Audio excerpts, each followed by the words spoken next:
Next, we can go through some animation mesh flipbook experimentation that I did. Since this is a voxel world, I wasn't quite sure if we wanted to go with a skeletal mesh. Instead, I tried to work with mesh flipbooks. Here's the workflow through Maya to get the animation flipbook. So first we have this horse character that I low poly modeled. We don't need anything exciting because it is going to be voxelized next. So what I did was make a really basic horse rig using an auto rigger and set the poses based on this animation pose reference guide. Once I had those poses, I duplicated the skin and saved it as a mesh frame. Because these frames can really add up, it can become a real hassle to export, so as long as your frames are in the right order in a group and you select them properly and name them properly, you can use this tool that I created real quick. It's an FBX batch exporter, so we can set our animation name and our output path, and it will automatically export as we see here. Once we have everything exported, we can take it into this really neat program called Mesh to Voxel.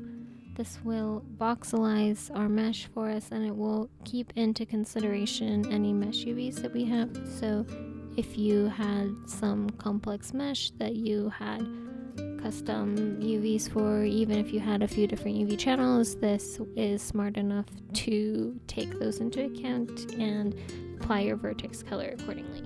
So we can save out this file, and then we move into Magic Voxel in order to fix it up. You can open up those files that we saved in Mesh to Voxel in Magic Voxel. You can also just drag and drop if you'd like to see all the frames overlaid on top of each other. This will be really nice for cleaning up your mesh. Sometimes there's some strange colors, as you can see that white section on the palette there that shouldn't be there, so we can edit that in Magic Voxel, and you can scrub through your frames here. When you fix everything up and you're ready to export, just set it all to visible, and as long as it's within your project hierarchy, it should export everything out. So we can export it out as an OBJ and take it back into Maya for some cleanup. Here we have it in Maya. They're all layered together, but you can see that the meshes are separated in the outliner. We're just going to want to fix our pivot point and zero out the transforms here.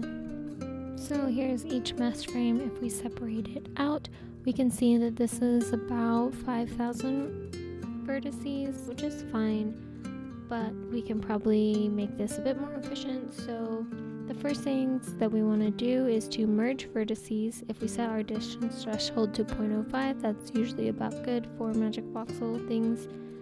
If we move it, we can see that there is some inner mesh faces, and you're never going to see this. This is wasted geometry, so we can delete it. If you delete it while you have the faces moved, it's not going to be in the correct position. So instead, what you want to do is select all the faces in the outer shell and separate the mesh. Then you have two separate meshes. You can freeze a transform, move it, delete the inner mesh, move it back. You will have to rename it, so just keep that in mind when you're exporting.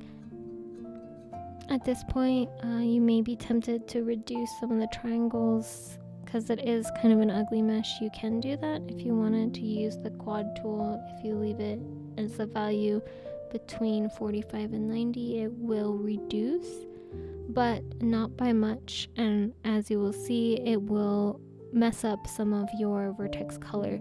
So in my case, it didn't make enough of a difference that I cared, and I just kept it the way that it was.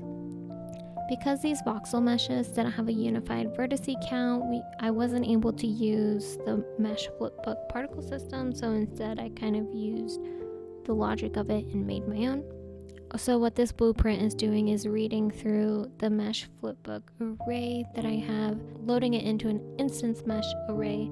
It's updating the position on the current frame and setting the visibility accordingly. When the blueprint is not on the screen, it will set it to invisible, so we're not unnecessarily animating things behind the scenes. Of course, the horse pawn actor will have a lot more logic as it is your main player character, but the setup is extremely similar.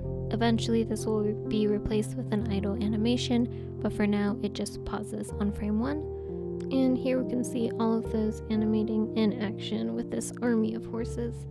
Of course, these aren't moving, they're staying in one place, so it's not quite accurate, but we do have a really stable FPS with all of these in the scene, upwards of 400, which is way more than we will be needing for this project, but it is a good metric to have hit.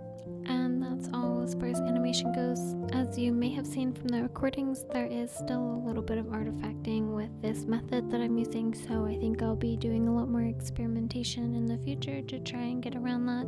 I may also just go back to the traditional skeletal mesh animations as well. We'll see how it goes as the project progresses. Thanks.